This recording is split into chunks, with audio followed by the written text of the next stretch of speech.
E a pergunta que o Espírito Santo faz é: fé para pecar? Existe isso? Muito bem. O versículo inicial diz assim: estais, pois, firmes na liberdade com que Cristo os libertou, e não torneis a colocar-vos debaixo do jugo da servidão. Gálatas 5:1. Hoje essa passagem bíblica tem sido pretexto para muitos fazerem o que bem entendem, inclusive pecar à vontade. Por isso, há cristãos que mergulham numa libertinagem tão grande que não conseguem mais enxergar os próprios erros. Dizem que tem fé para namorar incrédulo, frequentar boates, voltar aos vícios, andar na malícia, nas maledicências e recusar a repreensão. Porém, nada disso tem a ver com liberdade, e sim com o quê? Com libertinagem, que é a falta de temor e respeito, que são duas coisas completamente diferentes. Muito bem, vamos entender a palavra. Deus disse assim: esse povo sofre porque lhe falta o conhecimento da minha palavra. Então, todos nós sofríamos quando não conhecemos a palavra. Porque a palavra de Deus, ela é luz. O que acontece com uma pessoa no escuro? Em plenas trevas. Ela anda sem direção. Primeiro, ela está sem direção. E segundo, ela começa a tropeçar, porque ela não enxerga. Então, por mais que ela tome cuidado, ela tropeça em alguma coisa. E ela não pode correr, é óbvio. A escuridão tira a sua visão, limita ela. Então, eu e você sofríamos porque estávamos na escuridão. Que escuridão, pastor? A escuridão do pecado, cegos no nosso entendimento. Então a gente vivia na mágoa, no ódio, na mentira, na idolatria, tudo que não prestava. E dentro de nós achávamos que era a coisa mais natural, porque nossa mente não tinha direção à luz de Deus, refém do nosso egoísmo. Quantas coisas erradas nós fizemos e depois nos arrependemos. Quantas vezes batemos com a cabeça onde? Na parede. Quantas vezes que nós prometemos a nós mesmos, na época, queríamos mudar e não mudávamos. E sabíamos que aquilo tinha que mudar, mas estávamos refém. Refém do quê? Eu sou assim mesmo. É meu feitio. Todo mundo faz. Então nós entregávamos nossa força para o diabo, porque a gente tinha a mente dele. É assim mesmo, todo mundo faz, é normal, acontece. Até que brilhou a luz. Jesus disse: eu sou a luz do mundo. Quem me segue não anda onde? Nas trevas. Tanto em relação a não ser mais escravo das trevas, como não fazer mais a vontade do diabo. Muito bem. Então, a palavra diz: conhecereis a verdade e ela te libertará. Então, quando eu conheci essa verdade, eu fui me libertando do meu maior adversário, que se chama eu mesmo. Eu me libertei do meu egoísmo. Eu me libertei do meu orgulho, da minha vaidade, da minha arrogância. Porque pode-se dizer que 99% dos problemas somos nós que criamos. Dizem até que o ser humano é tão criativo que quando não tem problema ele arruma. Então, eu não sabia perdoar. E eu não descobri que o perdão era a melhor coisa para mim. Não, pelo contrário. Se a pessoa me ofendeu, eu aprendi a dar na mesma e até pior. E sofria por esse pensamento errado. A verdade me libertou disso. Infelizmente, para considerar certas pessoas, eu me sentia na obrigação de agradá-las. Ah, meu amigo, minha amiga. Não. Meu amigo é quem é amigo de Deus. Quem é contra a vontade do meu Senhor é conhecido, mas não é amigo. E se tiver que cortar a relação, não é virar cara, não é tratar mal, entenda. Nós não hostilizamos ninguém, mas nós temos que ser prudentes. Se essa pessoa não respeita a minha fé, porque ela pode ser incrédula, ela pode ser bruxa, pode ser idólatra, ateu, eu vou respeitar a escolha dela, mas ela tem que respeitar a minha. E se ela não respeita a minha escolha, eu vou chegar para ela e vou cantar a pedra, como diz o ditado, ó fulana, por favor, você tem direito de servir a quem você quer, ao diabo, a Deus, a quem você quer. Eu não vou te criticar, porque a vida é tua. Eu não vou te criticar. E nem muito menos vou convencê-la a aceitar o meu Deus. Pelo contrário, a minha vida vai mostrar para ela qual escolha foi real, foi verdadeira. Você já experimentou tirar o osso do cão? O que acontece?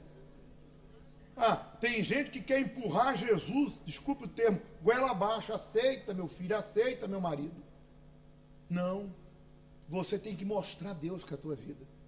E aquela pessoa vai dizer, poxa, realmente eu critico meu irmão, minha irmã, meu pai, minha mãe, meu marido, meu filho, mas olha só, ele vive sempre de alto, tem lutas, mas sempre está feliz, tem alguma coisa diferente nele, bem disposto, está vencendo. Poxa, e eu que me acho o último biscoito, né? A bolacha do pacote, eu que me acho o dono da razão, vivo aí me arrastando, lamentando minhas mágoas, e eu que me acho o dono da verdade, estou derrotado. Ah não, eu vou seguir esse caminho. Então, se você mostrar uma vida filé, quem está agarrado ao osso vai largar essa vida e vai querer a sua. Mas não adianta você querer convencer com palavras. Então, se alguém é contra a minha fé, eu digo, olha, eu respeito a sua, você respeita a minha. Agora, se você não respeitar, por favor, eu vou ter que me afastar de você. Por quê? Porque a Bíblia diz que eu tenho que me desviar do mal. E se você quer me fazer mal, eu vou até te cumprimentar. E estou até à disposição para te ajudar. Eis-me aqui. Mas eu não vou ter comunhão com você em nada. Vou ter que cortar o relacionamento no que diz respeito a conviver com aquela pessoa. O convívio vai ser o mínimo possível. No trabalho, no dia a dia, mas porque ela quer me prejudicar, eu não tenho intimidade com ela. Para o bem da minha salvação. Para o bem da minha salvação. Porque ela não respeita. Porque há pessoas que não conhecem a Deus e respeitam. Respeitam a fé, ou não? Respeitam sua escolha. Então essas pessoas são pessoas que têm como dialogar com elas. Porque são pessoas que, embora não creiam no que eu creio, mas respeitam. E de repente até ouvem. Compreende? Então, a partir do momento que eu conheço a verdade, eu faço boas escolhas. Eu decido por mim. Eu evito o mal. Então, aquela vontade de Deus não me aprisiona. Ela me blinda, é diferente. Deus não me faz um prisioneiro. Ai, não posso fazer isso, não posso fazer aquilo, não. Deus não me faz um prisioneiro. Deus me liberta daquilo que me destrói. É diferente. Agora, eu não posso pensar porque eu sirvo a Deus, porque hoje eu estou bem, que eu posso tirar férias da fé e fazer o que eu bem entender.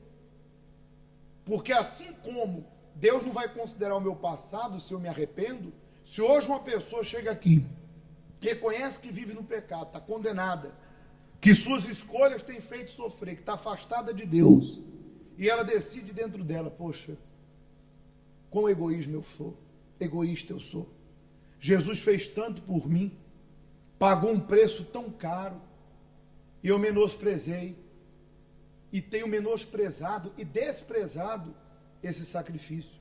Porque quando eu decido viver no pecado, Jesus para mim morreu em vão. Porque ele morreu para eu não viver no pecado. Ele morreu para me resgatar, porque não havia resgate. Ele morreu para que eu saia das trevas para a luz. E eu mesmo sabendo que ele é o caminho, a verdade e a vida, mesmo sabendo que o sangue dele me lava, eu decido viver aquela vida suja.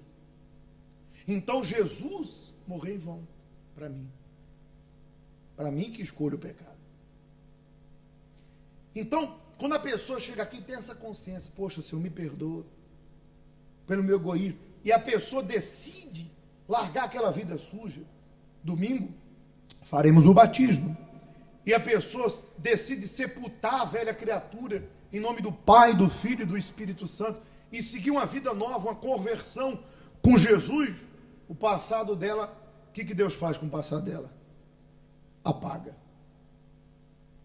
Ela até pode colher frutos do pecado. É inevitável. Quem planta, mas Deus a perdoa. A alma dela é resgatada. O contrário acontece. Eu posso ter acertado com Deus 1 ano, 2, 3. Mas se hoje eu transformo essa liberdade em Jesus em libertinagem e penso assim, bem que eu poderia fazer uma coisinha errada. Se eu me entrego ao pecado consciente e torno, inclusive 1 Pedro, se não me engano, 5, fala sobre isso. Quando ele diz assim, aquele que provou do dom celeste, da comunhão com Deus, do Espírito de Deus, e revolvendo-se, voltou atrás, torna-se o segundo estado dessa criatura pior que o primeiro. Porque primeiro, quando cheguei aqui, eu sofria por não conhecer. E agora sofro porque conheço e me nega a praticar. Aí o apóstolo até fala assim, com ele aconteceu o seguinte ditado, o cão voltou ao vômito, e a porca lavada ao lamaçal. Então, se eu volto atrás, tudo que eu fiz de bom, Deus não vai considerar. Também vai ser apagado, porque é justo. Assim como ele apaga o meu passado de trevas, porque eu decidi seguir a luz, também aquele passado de luz será apagado porque eu voltei às trevas.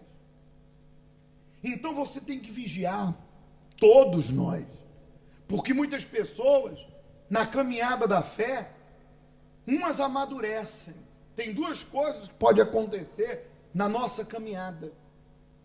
O tempo, ele é bom para uns e para outros tem sido mal. Para uns, o tempo faz a pessoa se tornar mais forte. Ela amadurece.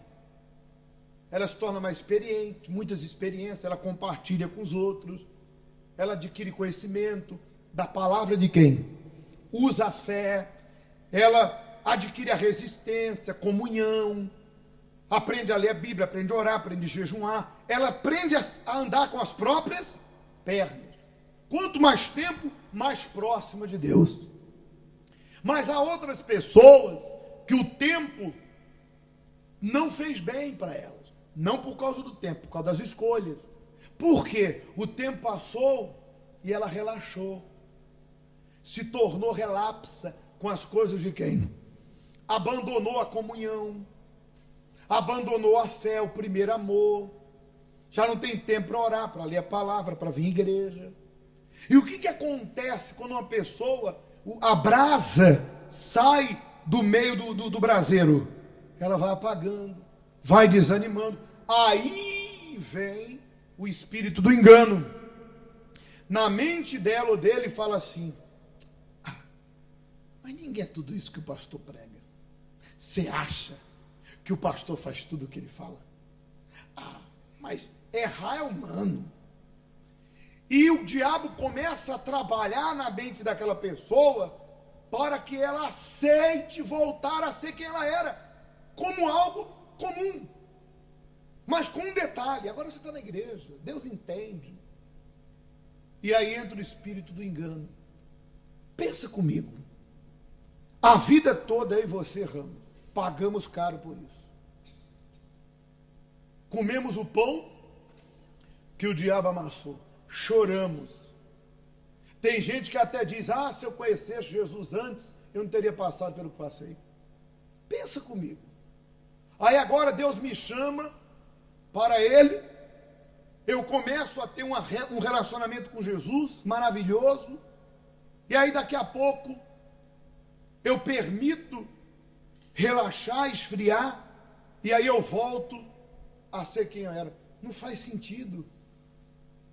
Quer dizer, não faz sentido eu ter largado o erro, porque esse me prejudicou, e agora eu torno a errar novamente, para pagar de novo o que já paguei. Deus não me chamou para perdição. Deus não me chamou, está lá escrito, Deus não me chamou para escravidão. Agora é a hora da revanche. Agora é a hora do acerto. Claro, sou humano, choro, sou humano, tenho luta, sou humano, posso ir para a cova do leão, mas Deus vai me livrar. Sou humano, posso desanimar, mas Ele me fortalece. Sou humano, no calor da emoção, posso falar o que não devo, peço perdão e não torno a repetir. Agora, fazer más escolhas não é falha, é você decidir voltar atrás. Então, o fato de eu servir a Deus não me dá o direito, de vez em quando, visitar a casa do diabo, a mesa do diabo. Por isso que o Espírito Santo, lá em Romanos 12, diz: oferecei o vosso corpo, os vossos membros, como sacrifício. Você que a carne está pedindo, posso usar um exemplo. Você que é uma mulher solteira, um homem solteiro, e o diabo diz assim: não, mas no fundo você pode, de vez em quando, fornicar, ver o que não deve no computador, fazer o que não deve ali, uma impurezazinha aqui. Deus entende, afinal você é homem. Afinal você é mulher, você precisa. É? E onde é que está escrito? Onde é que fica aquela palavra que diz que Deus supre em nós todas as nossas necessidades? Você acha que o Espírito Santo não vai no nosso corpo neutralizar os efeitos da carne, para que eu ande em comunhão com Ele? Então por que a palavra de Deus diz: oferecer o vosso corpo como sacrifício? Uma das coisas que neutraliza a vontade da carne é o jejum. Duvido, se tua carne está pedindo pecado, se você não abrir um jejum para queimar a tua carne, se isso não vai acontecer. Eu duvido. É que muitos, quando a carne pede, não querem o quê? Dizer não. Vai lá e toma a carne. O pecado nunca diz basta, hein? Tu dá hoje, ele vai pedir amanhã de novo, hein? E amanhã de novo. Então, você tem que cortar, dizer: não, eu prefiro morrer do que voltar a ser o que eu era. Porque eu sei o que aquela vida me trouxe. E eu sei o que aquela vida pode me trazer, que é pior de qualquer situação, que é a condenação eterna, a morte eterna. Luta, ora, jejuma. Se você andar em espírito, meu caro, senhora, senhor, você não vai satisfazer a tua carne. Por isso que a gente orienta: sua vida com Deus não é só na igreja, não. Tem a vida com Deus lá fora, tem um tempo para ler, para buscar, para orar, para jejuar. E tu vai ser mais forte do que você possa imaginar. Vamos continuar. Para concluir, a liberdade a que Cristo nos chamou tem como norma o respeito à sua palavra, o temor ao seu nome e a submissão aos seus princípios que ele estabeleceu. Quando entendemos isso, somos capazes de renunciar até mesmo àquilo que não é pecaminoso, só para não escandalizarmos ninguém. Há coisas que somos livres para praticar, mas, em nome do zelo, pela nossa salvação e pela salvação do outro, nós recusamos a fazer, porque não queremos que essa liberdade se torne desenfreada para a carne e um empecilho ao desenvolvimento da fé. Nós nos privamos até do que é lícito, como está escrito: todas as coisas me são o quê? Lícitas, mas nem todas as coisas convêm. Todas as coisas me são lícitas, mas eu não me deixarei o quê? Dominar por ela. Ou seja, existem coisas que escandaliza certas pessoas que de repente não são da fé ou são novas na fé. E nós precisamos abrir mão disso para não sermos pedra de tropeço. Vou dar um exemplo. Uma senhora perguntou, pastor, é pecado beber uma taça de vinho? Não. O pecado é a bebedeira, é a embriaguez. Então, se a pessoa se conhece, e se ela sabe que outras pessoas se escandalizam, ela, como diz aqui, ela não vai usar essa liberdade para escandalizar. Ela não vai ficar por aí enchendo a cara, ela não vai ficar pelas esquinas bebendo. Ela pode tomar um vinho com a família, ou na mesa com a família, mas ela sabe o seu limite. E ela sabe que certas coisas, se alguém ver, não vai entender, então ela evita. Ela é uma pessoa temperada, equilibrada. Tudo que pende para os dois lados não é de Deus. Quando a pessoa é muito santa, ou quando ela é exagerada, ela tem que ser equilibrada. Eu posso, mas olha, eu vou naquele aniversário, eu sei como aquelas pessoas são. Se eu tomar uma tacinha, vão querer botar outra, prefiro tomar o quê? Entendeu? A pessoa tem um bom senso. A pessoa tem um equilíbrio. Tem gente que é desequilibrada. Quer dizer, a pessoa começa a escandalizar. Aí que hora fala, vai lá na igreja, tá bebinho, ó só. Aí fala, não, mas eu posso beber. Tá entendendo? Quem entendeu?